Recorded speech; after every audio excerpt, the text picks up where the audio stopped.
Hey guys, welcome back to another video. I am Kanika and you are reaching us through Uniform. So we are here with the fourth video in our revision series and we are today here with the Indian Partnership Act. I hope you have completed your homework. Last week के video में हमने Indian contract act complete कर लिया था और अब हमारे पास में इंडियन पार्टनरशिप एक्ट हम स्टार्ट करने जा रहे हैं। बट उसके पहले एक डिस्क्लेमर या एक इंफॉर्मेशन आप लोगों के लिए कि ये जो वीडियो सीरीज हमारी चालू है उसमें हम केवल और केवल रिवीजन कर रहे हैं। हम किसी भी टॉपिक को कंप्लीटली नहीं समझ रहे हैं। इन केस आपको कोई टॉपिक कंप्लीट समझना है या आप फर्स्ट टाइम पढ़ रहे हैं तो उनके लिए मैं नीचे डिस्क्रिप्शन बॉक्स में वीडियोस के लिंक दे रही हूँ और आपको वो लिंक को फॉलो करके पहले ओरिजिनल वीडियो देखना है, उस कंसेप्ट को थॉरली समझना है और उसके बाद में ही ये रिवीजन वीडियोस देखने हैं। करेक्ट। उसके बिना आपका ये रिवीजन वीडियो काम का नहीं होगा। उसके साथ साथ में आपके लिए एक टास्क है जिसमें आपको जो 1 वीक मिल रहा है बिटवीन बोथ द लेक्चर्स, आपको जो 1 वीक मिलता है उस 1 वीक में आपको अपना होमवर्क यानी कि याद करना, रिवीजन करना और साथ में क्वेश्चंस को सॉल्व करना, आपके मॉड्यूल के आरटीपी के और एमटीपी के क्वेश्चंस को सॉल्व करना ये आपका होमवर्क है। अगर आपने ये होमवर्क नहीं किया है तो आप उस होमवर्क को कंप्लीट करके ही आगे देखें, तभी वो फायदे में है, वरना आपके लिए वो यूजफुल नहीं रहेगा। And as the exams are now approaching, it is advisable that you complete the homework in the deadlines given to you. आप 1 वीक के अंदर 1 यूनिट तो कंप्लीट कर ही सकते हैं, करेक्ट। तो आप उसे कंप्लीट करें, उसे याद करें ताकि वो आपके लिए हेल्पफुल हो। तो इंडियन कॉन्ट्रैक्ट एक्ट हम खत्म कर चुके हैं, अब हम इंडियन पार्टनरशिप एक्ट की ओर जा रहे हैं। तो इंडियन पार्टनरशिप एक्ट हम आज शुरू करेंगे। यूनिट 1 हम आज देख रहे हैं और आई होप कि आप अब तक अपना होमवर्क कंप्लीट कर चुके हैं ऑलरेडी, तो मैं उसके हिसाब से आगे जा रही हूँ। You need to mention it in the comment section below that you are completing your work और not, correct. And in case you are new to the channel, do not forget to click on the subscribe button as well as the bell icon so that you are notified with every new video that we are uploading and every revision lecture of each and every subject that we are uploading on the channel, correct. And in case you have missed out the 3 classes that we have already uploaded for Indian Contract Act, you can click on the I button below as well as we will give you the link in the description box below ताकि आप अपने पहले वाली classes को access कर सकें, पहले वाले यूनिट्स को कंप्लीट कर सकें और फिर आप इसमें इंडियन पार्टनरशिप एक्ट में आगे चल सकें, करेक्ट।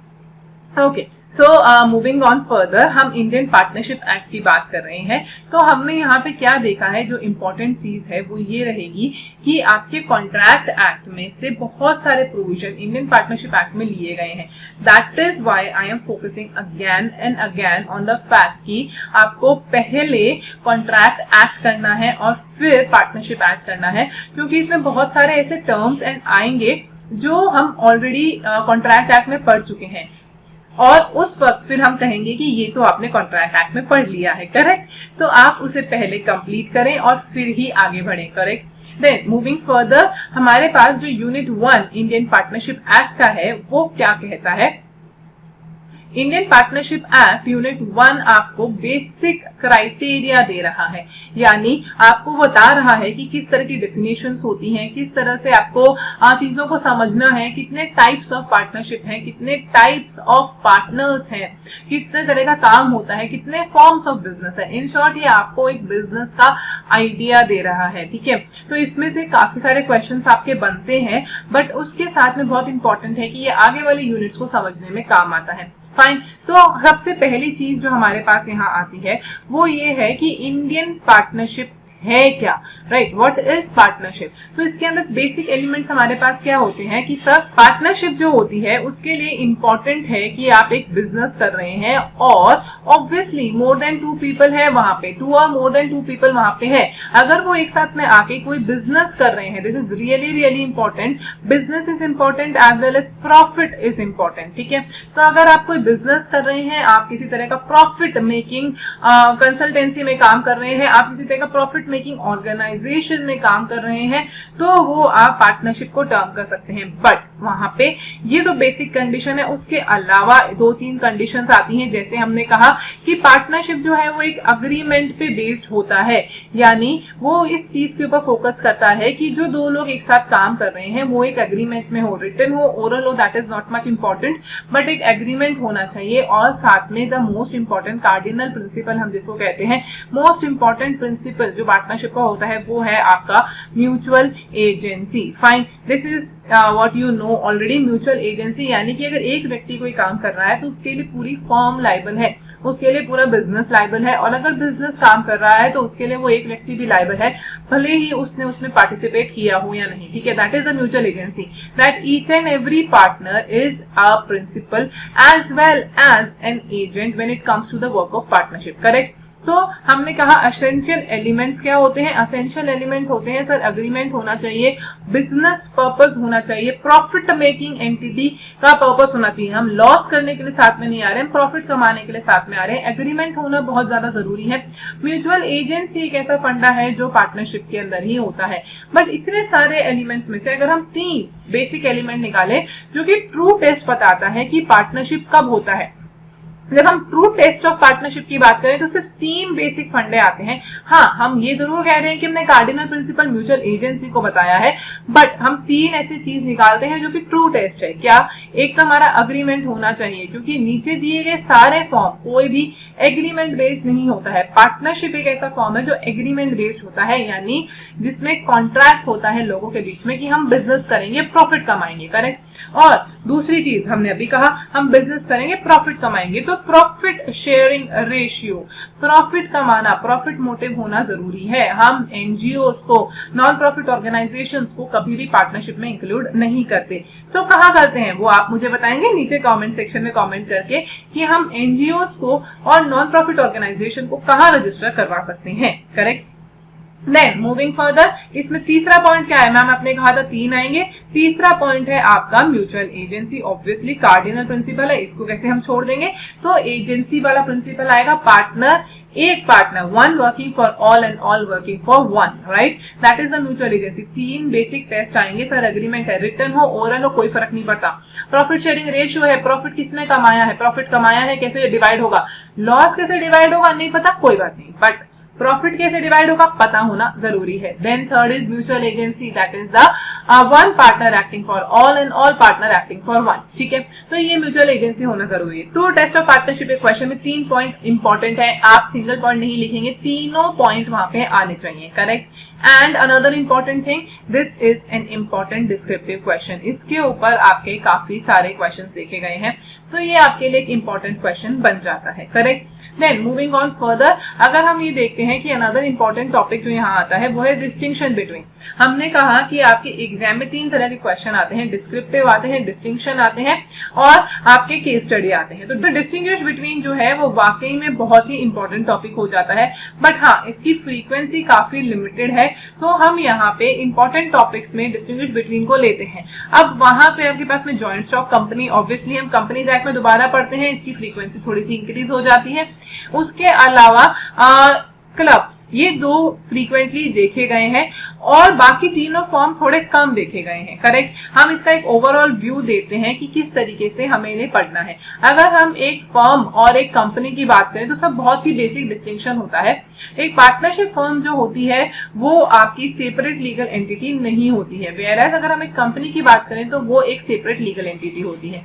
क्यों? क्योंकि उसे एक लॉ में legal person, artificial legal person बताया गया है। वो एक अलग से एक एंटिटी है, वो अपने एसेट्स होल्ड करती है, वो अपनी लाइबिलिटीज होल्ड करती है और इस तरह से वहां काम होता है। उसके अलावा मेंबर्स आए जाएं उससे उसको फर्क नहीं पड़ता, जबकि पार्टनरशिप में इस चीज का बहुत इंपैक्ट आता है। राइट। तो that is the basic underlining criteria जो हम पार्टनरशिप और जॉइंट स्टॉक कंपनी में करते हैं। इसमें आई डोंट थिंक आपको कोई मेजर डाउट्स होंगे, बहुत ही सिंपल सा सोबर सा क्वेश्चन है। ये आपके फ्री के 6 मार्क्स हैं। Right. Then club, what is the meaning of club? Club में हमने क्या कहा है कि एक ऐसा ऑर्गेनाइजेशन जहां पे कुछ मेंबर्स होते हैं। Fine, there are members in club जो कि आपको एक मेंबरशिप फीस पे करते हैं। दूसरी इंपॉर्टेंट चीज, क्लब में प्रॉफिट मोटिव नहीं होता है, ठीक है। क्लब में प्रॉफिट मोटिव नहीं है तो हमने कहा मेंबर जो है वो क्या करेंगे सर, एक फीस देंगे, उस फीस से हम कुछ सामान खरीदेंगे जो उन मेंबर्स को हेल्प करे, जैसे क्रिकेट क्लब हो सकता है, रीडिंग क्लब्स हो सकते हैं, रिक्रिएशनल क्लब्स हो सकते हैं। तो वो वहां पे हम क्या कहते हैं कि सर आप अपने एक लाइक माइंडेड पीपल के साथ में बैठते हैं और अपना कुछ अच्छा टाइम वहां पे स्पेंड करना चाहते हैं। तो इनके it is a cricket club, you can bring down the equipments, आप वहां पे स्टंप्स ला सकते हैं, क्रिकेट बैट ला सकते हैं, बॉल ला सकते हैं, पैड्स ला सकते हैं, हेलमेट ला सकते हैं, ये सब चीजें आप खरीद सकते हैं। उसके अलावा वहां की मेंटेनेंस, वहां का ग्राउंड प्रिपरेशन, वो सब हो सकता है। अगर आप एक रीडिंग क्लब में है तो आप बुक्स खरीद सकते हैं, अगर आप एक रिक्रिएशनल क्लब में है तो you can maintain the swimming pool, या फिर आप वहां पे फूड की व्यवस्था कर सकते हैं, पानी। बट उसके ऊपर आप इसे प्रॉफिट के लिए यूज नहीं कर सकते हैं, ये आपका बिजनेस नहीं होगा। क्लियर? तो ये बेसिक डिस्टिंक्शन है between club and a partnership. Partnership profit के लिए होती है, क्लब नहीं होती है। पार्टनर्स होते हैं पार्टनरशिप में, क्लब में मेंबर्स होते हैं। पार्टनर्स जो हैं आ रहे हैं या जा रहे हैं फर्क पड़ता है, अपना जो पार्टनरशिप एग्रीमेंट चेंज हो जाता है, राइट। जबकि क्लब में ऐसा नहीं है, मेंबर्स आते हैं जाते हैं, लीव करते हैं, ज्वाइन करते हैं and the club remains the same, correct. तो इस तरह के छोटे छोटे पॉइंट्स हैं। Then moving on to the next one, HUF। HUF क्या होता है? HUF is a Hindu undivided family. Hindu undivided family is an business run by a Hindu family, right. आप वहां पे फैमिली के कारण बिजनेस में है, करेक्ट। जैसे हमने कहा आपके ग्रैंड पेरेंट्स हैं जो वहां पे फैमिली में रन कर रहे हैं, बिजनेस को रन कर रहे हैं, फिर आपके पेरेंट्स आते हैं, फिर आप खुद आते हैं। तो इस तरह से एक फैमिली ट्री है जिसके हिसाब से आपका ऑर्गेनाइजेशन, आपका बिजनेस चल रहा है। यहाँ पे किसी तरह का कोई अग्रीमेंट नहीं होता है। यहाँ पे बाय वर्च्यू ऑफ बर्थ, यानी if a person belongs to that family, person belongs to that business, correct. तो ये आपका बेसिक फंडा है। जैसे जैसे बर्थ इंक्रीज होते हैं आपके शेयर्स कम हो जाते हैं, जैसे जैसे डेथ्स होती हैं वहां पे आपका शेयर इंक्रीज हो जाता है। तो इस तरीके से उसे मेंटेन किया जाता है। प्रॉफिट शेयरिंग रेशियो कोई फिक्स नहीं होता, किसी तरह का कोई अग्रीमेंट नहीं होता है। तो ये आपकी बेसिक डिस्टिंक्शन है between partnership and HUF। Fine. Then co ownership का क्या मतलब है सर? जॉइंट ओनरशिप, यानी अगर आपने फॉर एग्जांपल एक लैंड खरीदा है, दो लोगों के नाम पे लैंड खरीदा है, आपने बेचा, प्रॉफिट हुआ, तो आप ये नहीं कहेंगे कि हम पार्टनरशिप में हैं। वो जो प्रॉफिट है वो because of sale of property है, right. It is not your business, correct. तो हमने क्या कहा सर, सेल ऑफ प्रॉपर्टी है, हम इसे को ओनरशिप में लेके जाएंगे। तो हमारे पार्टनरशिप से डिफरेंस क्या हुआ सर? एक एग्रीमेंट नहीं है, एक बिजनेस नहीं है, केवल एक ओनरशिप है, राइट। तो इसे हम को ओनरशिप में डालते हैं। Then there is association. Association of people. Association of people का मतलब हो गया लाइक माइंडेड पीपल एक साथ आए हैं कोई छोटा सा काम करने के लिए। अगेन एग्रीमेंट बेस्ड नहीं है, प्रॉफिट मोटिव जनरली नहीं होता है, right. So that is the association of people. इस तरीके से हमने डिफरेंट टाइप्स ऑफ ऑर्गेनाइजेशन देखे हैं। देखिए एक बात का ध्यान देना कि ये सिर्फ फॉर्म्स ऑफ ऑर्गेनाइजेशन है, ये आपके टाइप्स ऑफ पार्टनरशिप नहीं है। ये एक तरीका है जिस तरीके से आप बिजनेस बना सकते हैं। आप कोई बिजनेस पार्टनरशिप में ले सकते हैं, कंपनी में ले सकते हैं, क्लब में ले सकते हैं, HUF में ले सकते हैं। तो इस तरीके से आप काम कर सकते हैं। फाइन। तो दैट इज द बेसिक फंडा। हम यहाँ पे डिस्टिंक्शन बिटवीन देख रहे हैं। Next, moving on to the next topic. हमारा जो नेक्स्ट टॉपिक आता है that is the kinds of partnership. पहले हमने काइंड्स ऑफ ऑर्गेनाइजेशन या बिजनेस फॉर्म देखे थे, अब हम देख रहे हैं काइंड्स ऑफ पार्टनरशिप। यानी अब हमने कह दिया अग्रीमेंट तो है, बिजनेस मोटिव भी है, प्रॉफिट मोटिव भी है, फाइन, क्लियर, ये सब है, म्यूचुअल एजेंसी भी है। पर कितने तरह की पार्टनरशिप हो सकती है वो हम यहाँ देखने वाले हैं। तो हमने कहा सर पार्टनरशिप को डिवाइड करने के लिए हमने दो तरीका देखा है। सबसे पहले हमने सोचा कि सर ड्यूरेशन ले लेते हैं, फिर हमने देखा कि एक्सटेंट ऑफ बिजनेस ले लेते हैं। ड्यूरेशन का सीधा सीधा मतलब हो गया टाइम, यहाँ पे आपको टाइम पे फोकस करना है। Then extent of business. Extent of business का मतलब हो गया वर्क, कि किस तरह का काम है, क्या का एक्चुअल में वर्क है, उस पर फोकस करना है। तो सर टाइम की बात करते हैं तो हमने कहा कि सर पार्टनरशिप एट विल हो सकता है। विल मतलब जब आपकी इच्छा है, हमने पार्टनर्स को बाइंड नहीं किया है कि हम कब इसे बाइंड अप करेंगे। तो जब भी कोई पार्टनर को लगता है कि नहीं, we can not continue the business like this, we have to dissolve it, तो वो वहां से रिटायर हो सकते हैं और उसे हम कहते हैं पार्टनरशिप एट विल, कि आप वहां से जब भी आपकी इच्छा हो आप रिटायर हो सकते हैं। ठीक है, आपको क्या करना है, एक नोटिस देना है कि I I want to retire, I want to dissolve this partnership, और उस नोटिस के बिहाफ पे, उस नोटिस की डेट से आपकी पार्टनरशिप को डिसॉल्व मान लिया जाएगा, that is partnership act will. Then for fixed period, एकदम जैसा नाम बोल रहा है वैसा ही इसका काम है। सर हमने कहा 2 साल का टेन्योर हमें रखना है, हम जो काम कर रहे हैं वो 2 साल तक ही करेंगे, उसके बाद में उसे बंद करेंगे, तो 2 साल तक का टेन्योर हमने फिक्स कर दिया। After 2 years partnership is automatically dissolve. In case you want to continue further, तो आप क्या कर सकते हैं, आप दोबारा से पार्टनरशिप एग्रीमेंट कर सकते हैं, आप दोबारा से सारा काम शुरू कर सकते हैं, बिजनेस चालू रहेगा कोई बात नहीं, डीड आप दोबारा कर लीजिए, करेक्ट। तो हमने क्या कहा सर, अगर फिक्स टाइम पीरियड है तो फिक्स टाइम पीरियड, अगर विल है तो आपकी इच्छा है, आप जब भी चाहें उसे डिसॉल्व कर सकते हैं, जितना लंबा टाइम आपको चाहिए आप ले सकते हैं। जब हम वर्क की बात करते हैं तो हमने कहा पर्टिकुलर पार्टनरशिप, यानी हमने फिक्स कर दिया कि सर देखिए ये एक बिल्डिंग बनानी है, इस एक बिल्डिंग के लिए पार्टनरशिप रहेगी, उसके बाद ना हम आपको जानते हैं ना आप हमें जानते हो, सिंपल सी बात है, कोई दिक्कत नहीं है। तो हमने वर्क डिसाइड कर दिया, तो that is the particular partnership. And general partnership, यानी हमने कोई स्पेसिफाइड वर्क नहीं डिसाइड किया है, we thought that we will do the trading, हमने ट्रेडिंग के लिए अग्रीमेंट कर लिया, जब तक काम चल रहा है, जब तक आपका वो काम, आपको इच्छा है कि हमें ये काम करना है, आप कर सकते हैं, आप चेंज करना चाहते हैं आप चेंज कर सकते हैं, राइट। तो that is the general partnership, जहां पे कुछ भी फिक्स नहीं किया हुआ है, जबकि पर्टिकुलर पार्टनरशिप में आपने काम फिक्स किया है। Then partnership with fixed period में आपने टाइम फिक्स किया है। पार्टनरशिप एट विल में और जनरल पार्टनरशिप में हम कुछ भी फिक्स नहीं करते हैं, पर विल में हम टाइम पीरियड देखते हैं और जनरल में हम काम देखते हैं, और बाकी दो जो बचती है, फिक्स्ड टाइम पीरियड में टाइम पीरियड फिक्स है, पर्टिकुलर में आपने काम फिक्स किया है कि कौन सा काम कैसे करना है, करेक्ट, क्लियर। ये आपके 4 टाइप्स ऑफ पार्टनरशिप हो गई है। इस पे भी क्वेश्चन देखा गया है, डायरेक्ट क्वेश्चन आया हुआ है एक बार आपके पेपर में।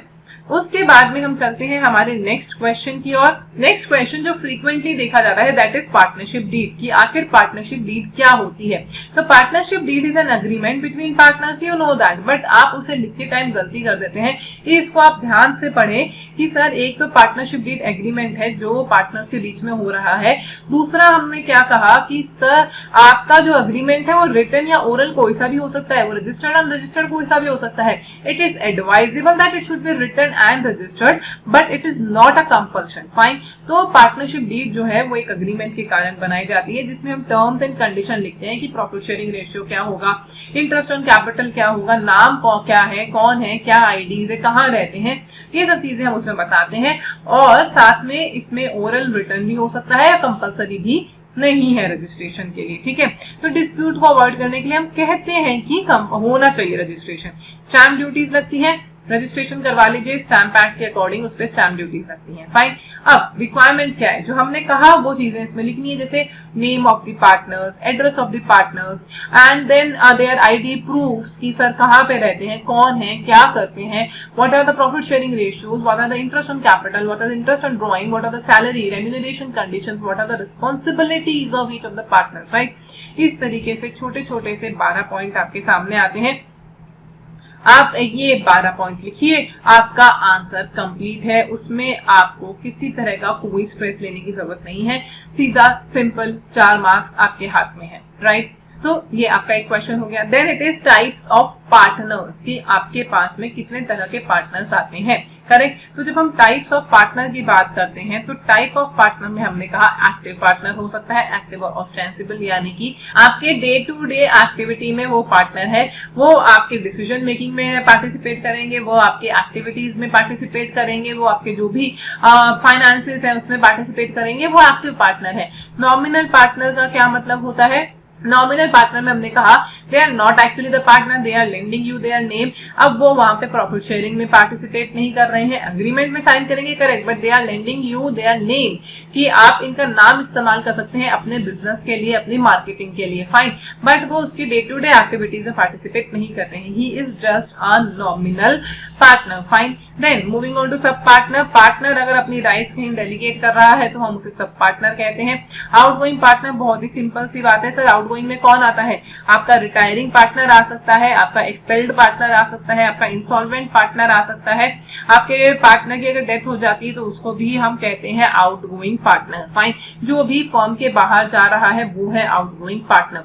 देन स्लीपिंग पार्टनर, स्लीपिंग या डोरमेंट का मतलब ये नहीं है कि वो काम पे आके सो जाता है, सर वो काम पे ही नहीं आता है, सर वो घर पे ही सोया रहता है, that is what is sleeping partner, correct. तो ये वो पार्टनर है जो आपके डे टू डे एक्टिविटी में पार्टिसिपेट नहीं करते हैं, ये वो पार्टनर हैं जो आपके डिसीजन मेकिंग में पार्टिसिपेट नहीं करते हैं, बट इन्होंने पैसा लगाया है, इन्होंने एग्रीमेंट पे साइन किया है, तो ये पार्टनर है, correct, that is sleeping partner. Profits only, you know it very well कि प्रॉफिट ओनली कौन से होते हैं। प्रॉफिट ओनली का बेस्ट एग्जाम्पल है माइनर, पर उसके अलावा भी ऐसे पार्टनर्स होते हैं जो केवल प्रॉफिट के लिए पार्टिसिपेट कर सकते हैं, जरूरी नहीं है कि वो लॉस में भी पार्टिसिपेट करें, करेक्ट। उसके बाद में आता है incoming partner, that is the admission of partner. किसी भी पार्टनर को आप एडमिट करते हैं अपनी ऑर्गेनाइजेशन में, that is the incoming partner, fine. Then it is partner by holding out. Now this partner by holding out is important, आपके case study भी बनता है, डायरेक्ट क्वेश्चन भी बनता है। Partner by holding out means partner by estoppel. Estoppel एक ऐसा word है जो हमने कॉन्ट्रैक्ट एक्ट में यूनिट 2 में भी पढ़ा है। अगेन यहाँ पे हम इसको पढ़ रहे हैं, इसको हम थोड़ा सा समझते हैं। अगर यहाँ पे हमारे पास ए बी सी 3 पार्टनर्स हैं और ये आपके पास एक नया व्यक्ति एम यानी कि मैनेजर इंट्रोड्यूस कर रहे हैं, बट अगर इसमें से कोई भी, सपोज ए और एम जाते हैं जेड के पास में सामान खरीदने के लिए और ए ने एम को एज पार्टनर रिप्रेजेंट किया है, तो अगर जेड इसके बिलीफ पे पैसा दे रहा है, इसके बिलीफ पे सामान दे रहा है, M will be equally liable as a partner towards the debts of Z, ठीक है। वो यहाँ पे उसी तरीके से लायबल होगा जैसे कि ए लायबल है। तो हमने क्या कहा, आप पार्टनर नहीं थे, बट हमने माना कि आप पार्टनर थे और आपने मानने भी दिया, आपने मना भी नहीं किया। या फिर हो सकता है कि आपने ही इंडिकेट किया हो कि नहीं मैं भी पार्टनर हूं, मैं भी पार्टनर हूं। अगर आपने इस तरीके से इंडिकेट किया है या आपने किसी को इंडिकेट करने दिया है, तो आप पार्टनर बाय एस्टॉपल या पार्टनर बाय होल्डिंग आउट हो जाते हैं। That is you are holding out और you are letting others hold out you as a partner of the organisation, correct. तो अगर ऐसा कुछ है तो वहां पे आपकी लाइबिलिटी भी फिर एज अ पार्टनर बनती है। तो वहां पे कोई भी ट्रांजैक्शंस आप करते हैं या कोई भी तरह के लॉसेस होते हैं तो आपको भी बियर करने पड़ेंगे। बट एक बात बहुत ध्यान रखने वाली है कि उस व्यक्ति की तरफ ही होगा, ये आपका एंटायर वर्ल्ड के अगेंस्ट नहीं होता है। It is only against the person who has acted upon the belief that you are a partner, ठीक है। तो ये केवल उसी सिंगल व्यक्ति की तरफ होगा जिसकी तरफ आपने इस चीज को रिप्रेजेंट किया है, करेक्ट। तो that is the partner by holding out, okay. ये आपका एक बड़ा था, बाकी सब छोटे छोटे टॉपिक है। ये आपका एक सिंपल सा टाइप्स ऑफ पार्टनर कंप्लीट होता है, okay. Then moving on to the next unit, हमारा यूनिट 1 कंप्लीट हो गया है। अब हम यूनिट 2 का कुछ पोर्शन आज वाले लेक्चर में कवर करेंगे और कुछ पोर्शन हम नेक्स्ट वाले लेक्चर में कवर करेंगे, करेक्ट। तो हम यहाँ पे आपको टारगेट के तौर पे 2 यूनिट दे रहे हैं। आपको यूनिट 1 कंप्लीट करना है, यूनिट 2 में फर्स्ट पोर्शन आपको कंप्लीट करना है याद करके, और साथ में उससे रिलेटेड जो भी क्वेश्चन है आप कर सकते हैं। सेकेंड पार्ट आप रीड करके रखें ताकि आपको नेक्स्ट वीक में इश्यूज ना आए, correct. Then moving on to the next topic जो हमारे पास यूनिट 2 का फर्स्ट टॉपिक आता है। अभी तक हमने देखा कि सब पार्टनरशिप क्या होती है, किस तरीके से बनती है, कितने फॉर्म्स होते हैं, कितने पार्टनर्स होते हैं, करेक्ट। अब हमें क्या देखना है, सब उनके बीच में रिलेशन कैसा है, वो काम कैसे करेंगे, उनकी ऑर्गेनाइजेशन कैसे काम करेगी, ओके। तो हम क्या कहते हैं कि सर अगर हम सिंपल सी बात करें कि एक पार्टनर का दूसरे पार्टनर के साथ में कैसा रिलेशन होगा, तो उन्होंने कहा सर जनरल ड्यूटीज होनी चाहिए। जैसे हमने कहा आपका जो ड्यूटी असाइन किया गया है, if you are purchasing the raw materials you have to complete that as your duty, if you are selling the product then you have to complete that as your duty, it is your duty to work for the benefit of the organisation, right. तो आप वहां पे purchase, sale, marketing, collection और accounting और finance, ये सब चीजें आप वहां पे करने वाले हैं। तो ये आपकी ड्यूटी है कि जो चीज आपको असाइन की गई है वो कंप्लीट करनी है, ऑनेस्टी के साथ कंप्लीट करनी है और फ्रॉड नहीं करना है, राइट। तो हमने क्या कहा, सर आप ट्रू टू ईच अदर रहिए, जस्ट एंड फेथफुल रहिए, अपनी बात जो है वो क्लियर कीजिए, हमारे सारे कंप्लीट डिस्क्लोजर्स होने चाहिए। तो इस तरह की ट्रू टू फेथफुल रहिए और इस तरह से आपको काम करनी है, ये आपकी ड्यूटी है।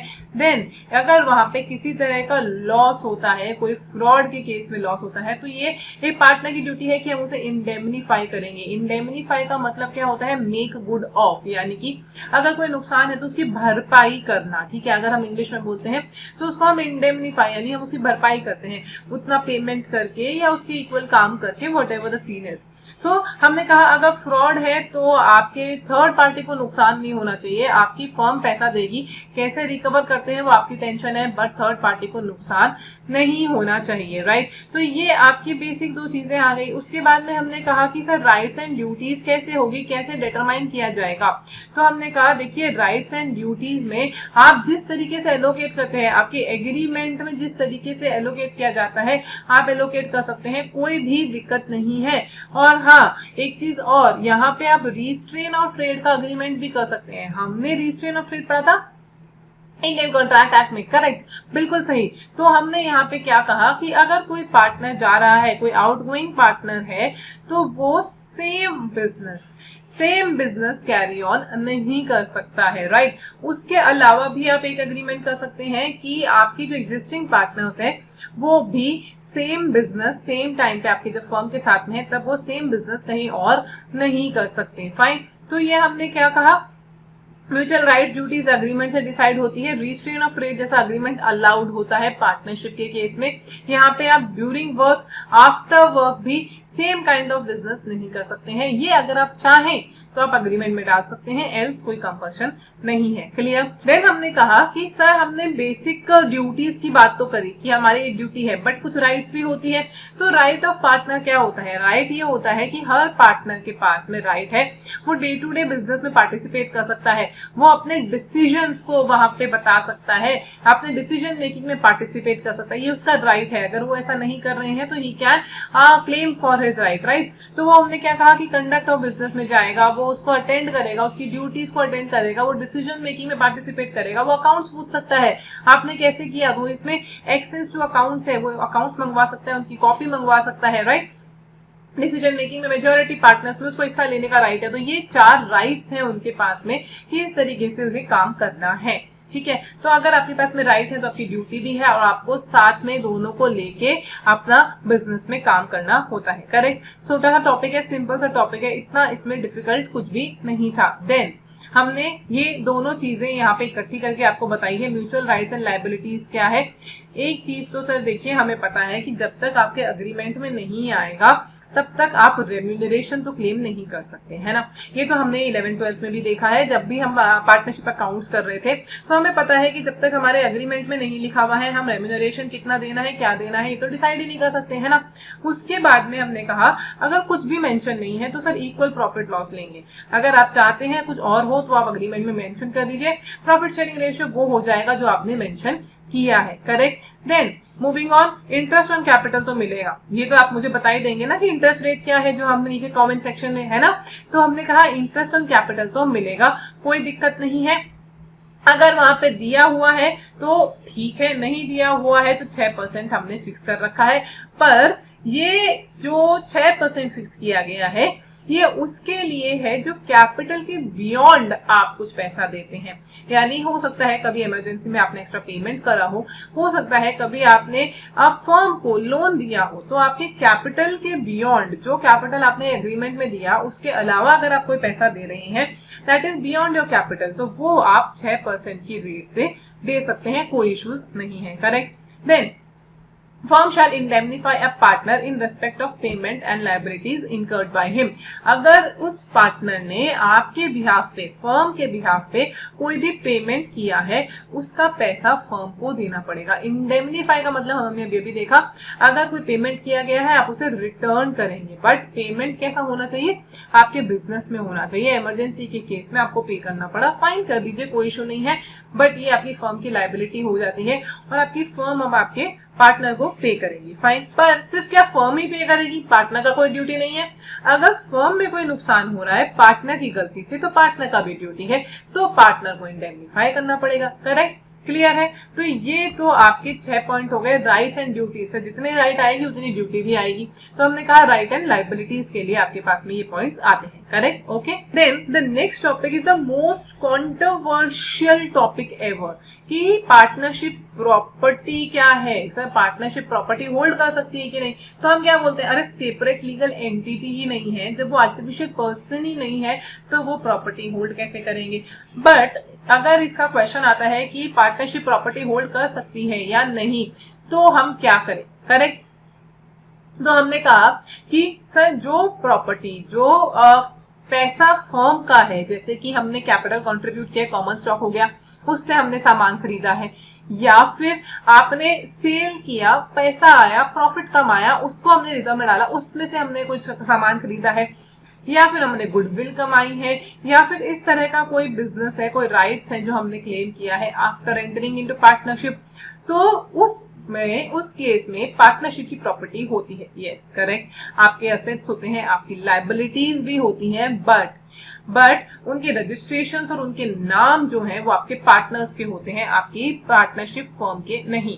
ठीक है, तो हमने क्या कहा, यहाँ पे पार्टनर्स के बीच में इस तरह के ट्रांजैक्शन हो सकते हैं, जैसे प्रॉपर्टी या राइट्स जो कि कॉमन स्टॉक के कारण वहां पे खरीदा गया है, या फिर कोई राइट एंड इंटरेस्ट जो during the course of business खरीदा गया है, गुडविल आपने कमाई है, तो ये सारी फर्म की प्रॉपर्टी है। करेक्ट, और पर उसके ऊपर उसका राइट नहीं रहेगा, राइट पार्टनर्स का रहेगा, पार्टनर्स की प्रॉपर्टी मानी जाएगी वो। अगर किसी पार्टनर ने प्रॉपर्टी इंट्रोड्यूस करी है तो वो फर्म की प्रॉपर्टी नहीं होगी, वो तो पार्टनर की प्रॉपर्टी। बट अगर फर्म ने अपने पैसे से प्रॉपर्टी खरीदी है तो वो फर्म की प्रॉपर्टी रहेगी, उसका रजिस्ट्रेशन, उसके सिग्नेचरिंग राइट्स वो सब पार्टनर्स को मिलेंगे। करेक्ट, फर्म सिग्नेचर नहीं कर सकती, that is also correct, but firm property hold कर सकती है। फाइन, क्लियर है प्रॉपर्टी वाला पॉइंट। देन अगेन, अब प्रॉपर्टी है तो फिर एप्लीकेशन भी तो होना चाहिए, तो वहां पे आप फर्म की प्रॉपर्टी को फर्म के काम के लिए अप्लाई कर सकते हो, कोई दिक्कत नहीं है। और आप फर्म के काम के लिए, जैसे कि बिजनेस में आपको यूज करना है, करो, डेप्रिसिएशन आप क्लेम कर सकते हैं, अगर आपको सेल करके बिजनेस की डेट पे ऑफ करनी है तो आप वो भी कर सकते हैं, कोई इश्यूज नहीं है। Right, it should B exclusively for the partnership purpose. ठीक है, देन अब हमने कहा एक और अच्छा सा इंपॉर्टेंट सा इंटरेस्टिंग सा टॉपिक आता है कि personal profit earn by partner. अगर कोई पर्सनल प्रॉफिट है तो क्या करें? पर्सनल प्रॉफिट मतलब अगर पार्टनर ने सिमिलर बिजनेस, ठीक है, सेम नेचर का बिजनेस कंपीटिंग में ले रखा है और वहां पे वो ट्रांजैक्शंस को वो खुद के नाम पे भी यूज कर रहा है, फर्म के नाम पे भी यूज कर रहा है और वहां पे अकाउंट प्रॉफिट्स वो कमा रहा है, तो क्या होगा? यानी हमने क्या कहा कि सर आप सामान लेने गए हैं, उस सामान में से कुछ सामान तो आपने अपने पर्सनल बिजनेस को दे दिया और कुछ सामान आपने अपनी फर्म को दे दिया, यानी सेम टाइम पे सेम सामान सेम बिजनेस आप दो जगह कर रहे हैं, तो क्या होगा? तो उसमें ये रूल है कि जो इंडिविजुअल पार्टनर कमा रहा है या उसको जो प्रॉफिट हो रहे हैं उनका भी सारा अकाउंटिंग और सब कुछ आपको फर्म में देना पड़ेगा। राइट, तो आप ड्यूरिंग द पार्टनरशिप अगर सेम, एक चीज बहुत इंपॉर्टेंट है, सेम कंपीटिंग बिजनेस कर रहे हैं तो ही ये रूल एप्लीकेबल है। अगर आपका बिजनेस सेम नहीं है, अगर कंपीटिंग नहीं है, आप डिफरेंट सेगमेंट में दो बिजनेस कर रहे हैं, नो इश्यूज एट ऑल। आप अलग अलग सेगमेंट में दो अलग अलग काम कर सकते हैं, तो वहां पे आप किसी भी तरह का कोई इशू क्रिएट नहीं कर रहे। बट इन केस आप सिमिलर नेचर का काम कर रहे हैं तो वहां पे इट इज इम्पोर्टेंट कि आप इस चीज का ध्यान रखें कि आपको जो प्रॉफिट्स हो रहे हैं वो हमें फर्म में यानी कि बिजनेस में ही अकाउंट फॉर करने पड़ेंगे। फाइन, क्लियर है। नेक्स्ट टॉपिक आता है rights and duties of partners after a change in firm. Change in firm क्या होता है? चेंज इन फर्म में हमने कहा सर एडमिशन हो सकता है, रिटायरमेंट हो सकता है, डेथ हो सकता है, इंसॉल्वेंसी हो सकता है, एक्सपेल्शन हो सकता है, किसी और कारण से, यानी कि फर्म का जो फिक्स टाइम पीरियड था वो खत्म हो गया, वो एक्सपायर हो गया, उसके अलावा जो काम था, जो बिजनेस था, यानी कि कोई पर्टिकुलर पार्टनरशिप थी, पार्टनरशिप ऑफ फिक्स टर्म था, ये सब चीजें थी, वो खत्म हो गया है तो चेंज हो जाएगी आपकी पार्टनरशिप। उसके बाद में क्या राइट्स एंड ड्यूटीज? सर अगर आप कंटिन्यू कर रहे हो तो सेम राइट्स एंड ड्यूटीज रहेगी जो पहले थी, बट अगर आप कंटिन्यू नहीं कर रहे हो तो फिर आपकी राइट्स एंड ड्यूटीज चेंज हो सकती है, और अगर आप चाहें तो अग्रीमेंट से कंटिन्यूएशन में भी राइट्स एंड ड्यूटीज को चेंज कर सकते हैं, कोई इश्यूज नहीं आएंगे। ठीक है, तो वो सेम रहती हैं। अगर कोई भी तरह का चेंज है, आफ्टर चेंज है, तो सेम रहेगी जो भी पहले था।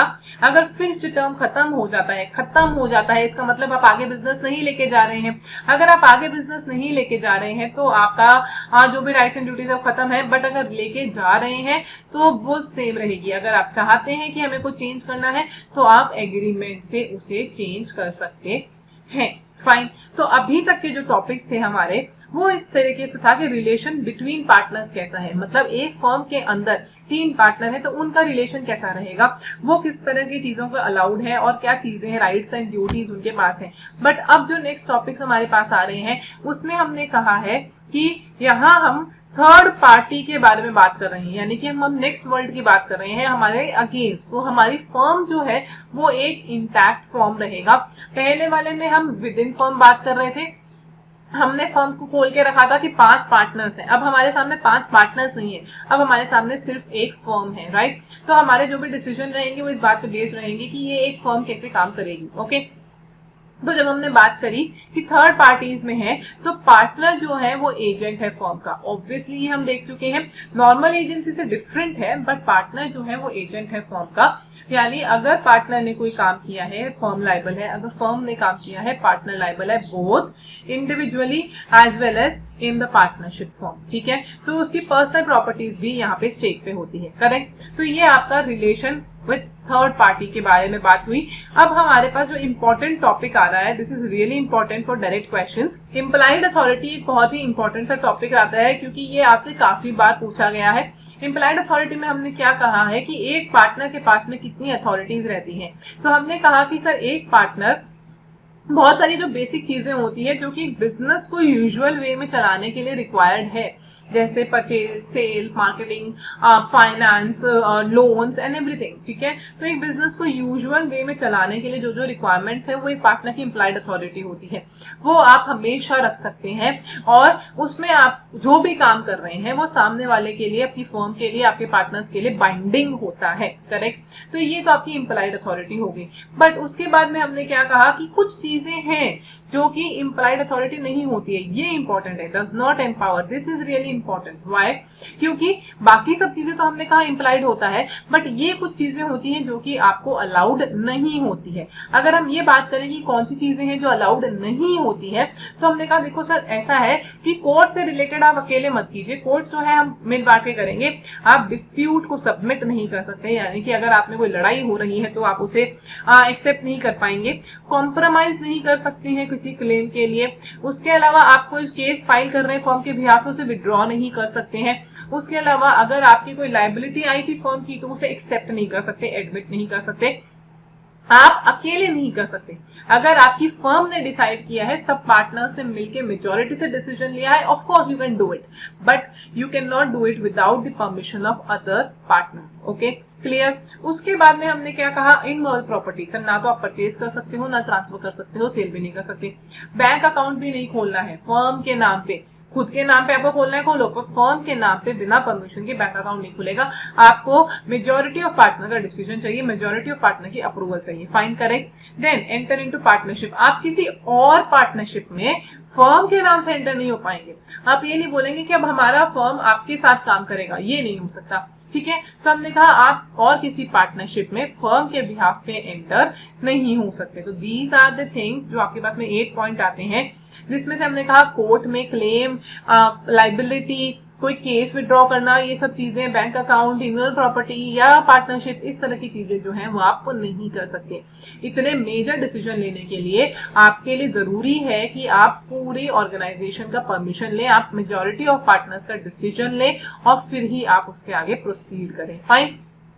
अगर आप एक नॉर्मल एम्प्लॉयड अथॉरिटी के अंदर काम कर रहे हैं तो आपका हर एक एक्ट जो होता है वो बाइंडिंग होता है, आपके हर एक एक्ट के लिए फर्म लायबल है और फर्म के हर एक एक्ट के लिए आप भी लायबल हैं, फाइन। बट इंपॉर्टेंट चीज क्या है कि आपको फर्म के लिए काम करना है, यानी अगर आपने अपने पर्सनल लेवल पे काम किया है तो नहीं होगा। आपने फर्म का बिल दिया है, आपने फर्म की सील यूज करी है, आपने फर्म के डॉक्यूमेंट्स, लेटर हेड्स, ये सब चीजें यूज करे हैं तो ही माना जाएगा कि आपने फर्म के लिए काम किया है, फाइन।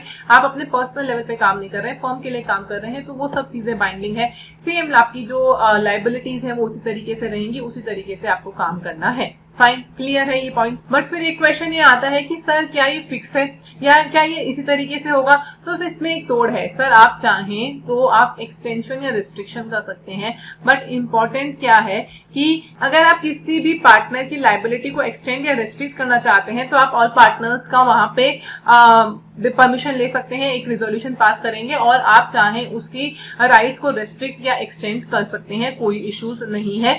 और एक बात का ध्यान रखना है कि जब ये राइट्स चेंज हो जाती हैं तो अगर थर्ड पार्टी को इस राइट्स के बारे में पता है कि ये चेंज हुई है, तब तो आपकी फर्म की लायबिलिटी खत्म है। बट अगर थर्ड पार्टी को नहीं पता है तो आपकी फर्म उसी तरीके से लायबल रहेगी जैसे कि कोई चेंज ना हुआ हो। फाइन, तो हम क्या कह रहे हैं, सर चेंज कर दो कोई दिक्कत नहीं है, बट उससे इंपैक्ट क्या आएगा, उसकी लायबिलिटी क्या रहेगी। लायबिलिटी ये होगी कि सामने वाले व्यक्ति को अगर पता है ऐसा चेंज हुआ है, आपने पब्लिक नोटिस दिया है, they should know, then the firm is not liable for the act beyond the authority. But in case the third party is not knowing what the act actually is, then the person will be liable for all the acts done in his authority or beyond his authority. ठीक है, तो दोनों के लिए liability किस तरीके से decide होगी वो हमने देख लिया। In case of extension and restriction of implied authority, आपकी अथॉरिटी को अगर हमने चेंज किया है तो, क्योंकि सामने वाला व्यक्ति तो ये मान के चलेगा कि अलाउड होगा ना, क्योंकि पार्टनर है, तो वहां पे इस चीज का खास ध्यान रखना है कि सामने वाले व्यक्ति को पता है या नहीं पता है। Fine, clear. और साथ में एक छोटी सी बात और कि इन केस ऑफ इमरजेंसी, अगर वहां पे कोई इमरजेंसी सिचुएशन आती है तो हर एक पार्टनर के पास में एक नॉर्मल सा राइट है कि जो भी एक साधारण व्यक्ति, नॉर्मल प्रूडेंस वाला व्यक्ति काम करता, वो सारे काम आप कर सकते हैं। इमरजेंसी पेमेंट्स कर सकते हैं, इमरजेंसी आपको लोन्स लेना है आप लोन्स ले सकते हैं, सेल करना है सेल कर सकते हैं, बट ऑर्डिनरी प्रूडेंस वाला कर सकते हैं, और उनके लिए फर्म्स लायबल रहती है। बट इन केस कोई फ्रॉड का केस है तो फर्म की लायबिलिटी वहां नहीं आएगी। Correct. So this is an overall view जो हमने देखा जब हम एक पार्टनर की लायबिलिटी विद इन फर्म बात कर रहे हैं या फिर आउटसाइड द फर्म यानी कि थर्ड पार्टी के साथ में हम बात कर रहे हैं। Fine, clear. इम्प्लाइड अथॉरिटी वाला टॉपिक काफी इंपॉर्टेंट है, बाकी ये पोर्शंस आपको आगे काम आते हैं, साथ साथ में आपके इसमें से छोटे क्वेश्चंस भी बन सकते हैं। So this was all from my side in today's lecture, जहां पे आपने unit number 1 and unit number 2.1 आपने किया है। कुछ पोर्शन हमने यहाँ कवर किया है, कुछ पोर्शन हम नेक्स्ट वाले लेक्चर में कवर करेंगे। But your homework please I request you again, आप इन्हें साथ साथ में प्रिपेयर करते रहें। ये आपके लिए टारगेट्स हैं कि आपको एक हफ्ते में एक यूनिट कंप्लीट करना है ताकि आपको बर्डन ना लगे, राइट। तो आप प्लीज इन्हें बहुत ध्यान से लेके चलें और इसके टारगेट्स आप जरूर कंप्लीट करें, आपके क्वेश्चंस को आप जरूर कंप्लीट करें, और साथ साथ में आप नीचे अपनी अटेंडेंस मार्क करते रहें ताकि हमें पता चले कि आप वाकई में इससे बेनिफिट ले रहे हैं और इससे हमारे एफर्ट्स वेस्ट नहीं हो रहे हैं, right. So please I request you to mark the attendance in the comment section as well as whether you have completed the homework or not. And for the next, I will see you again in another video with the next part of Indian Partnership Act. Till then, stay healthy, be happy. Bye bye.